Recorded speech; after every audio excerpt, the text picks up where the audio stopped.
All right, here he is.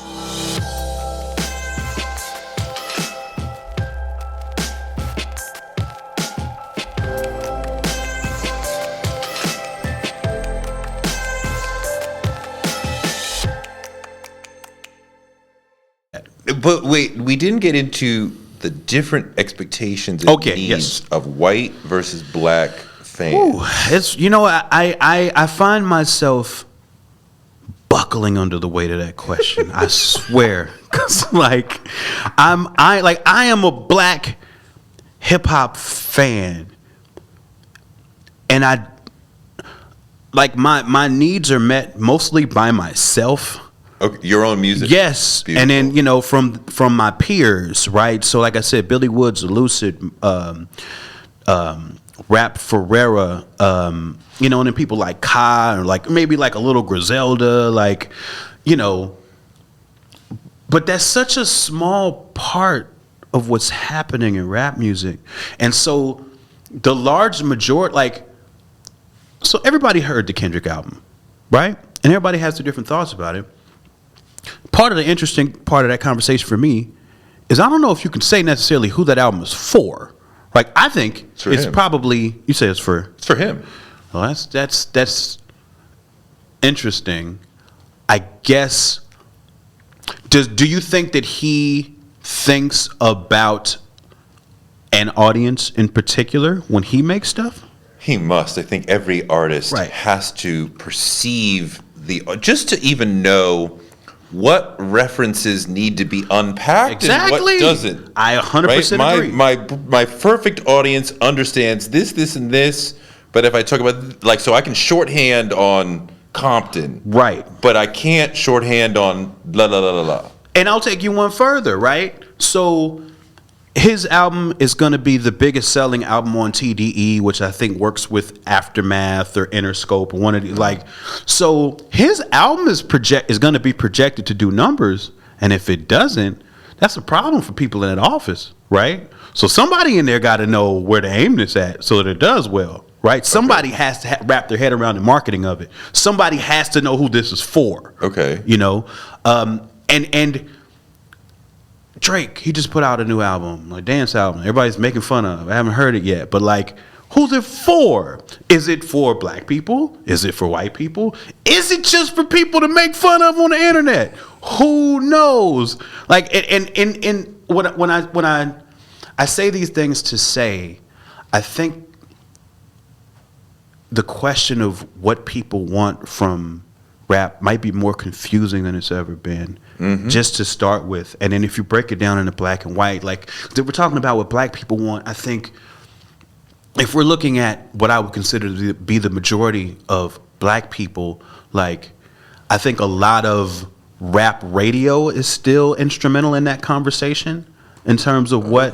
I don't know even where to find that. Well, I mean, there's still a Power 106 or something out here, right? A Hot 97. Yeah, we have Hot. I guess. I feel like streaming and YouTube has right, because we used to have to wait you want to hear that song? Right. I don't want to buy the album. Right. I already spent my allowance money this month, but I want to hear that record, so I got to wait for MTV or before that radio to play it. Now everything is on demand constantly, and I'm not even sure why anyone would listen to a radio programmer playlist. But it does happen, though. It happens. Is it easier for you? Okay, is it? I mean, the emotions that people want from their music. Is it easier for you to categorize if I said, okay, do you have a sense of what Generation X, the older, knowledgeable hip hop audience, versus your millennial generation, versus there's a lot of Zoomer consumers now. 100%. Right? They're the early part of the consumer base, right? Especially click-based economy, right? Sure. They're right there at the vanguard. I mean, 15 to 28 is probably the core of who buys music or pays most attention to it. I think that's so on Zoomers, point. Older millennials and younger Zoomers. That's so on point. I said that backwards. And I that demographic is so aggressively marketed to by anybody who has any money. Yeah. Like, So what's the difference? but well, see, okay, the Gen X one feels easy. Okay. Because that one, especially when it comes to rap music, typically Gen X seems to want whatever they have had before. You know, whatever seems to fit in the mold of what they've enjoyed that's new, they'll put into that same bucket and be enjoying those things. So So the old artists. I would say even the young ones that fit. Like if you put a year old Droog in front of a lot of Gen X hip hop fans, I think they would fuck with that. Okay.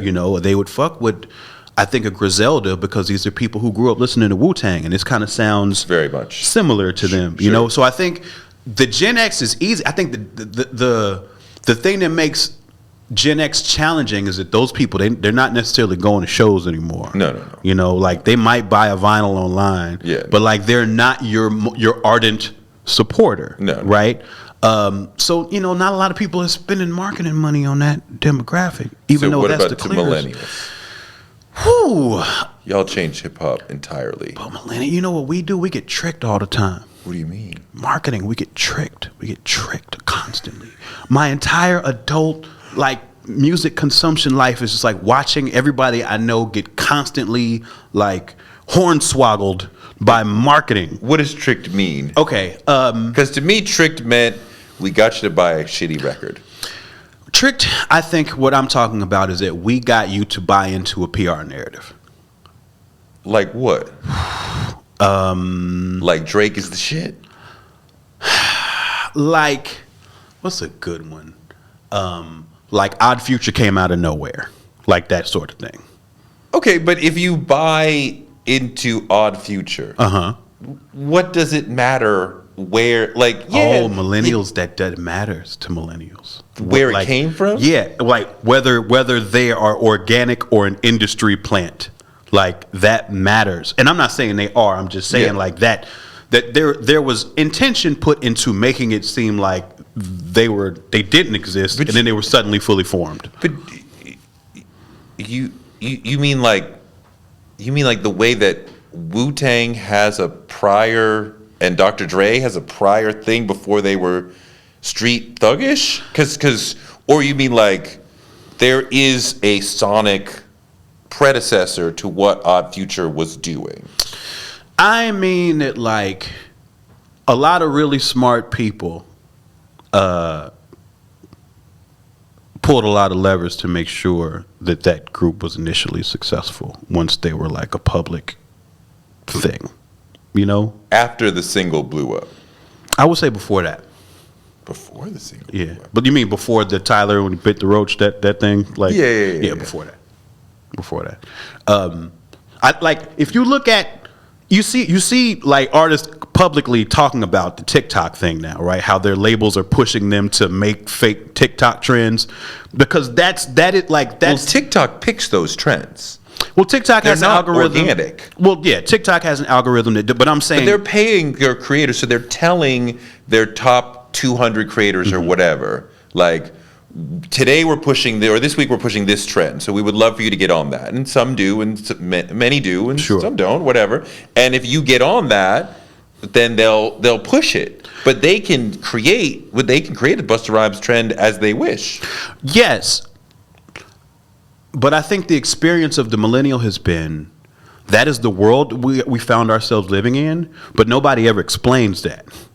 Everything appears organic because what really? I think the appearance is organic. The appearance is that all of these algorithms, and not okay. It's easy. You're suggesting your generation is less cynical than I imagine. They're extremely cynical, and they see through. Part of the defining feature of Generation X was we saw through the marketing bullshit because we have been exposed to more of it. It was new to boomers. I think we grew up with it. So I imagine millennials were we see it ahead. I think it got really sophisticated when it came to us. I think it got really sophisticated. I think there are marketing geniuses at work all over the place. Okay. And I think we're not as cynical as we should be. I think we're not as aware, as savvy as we should be.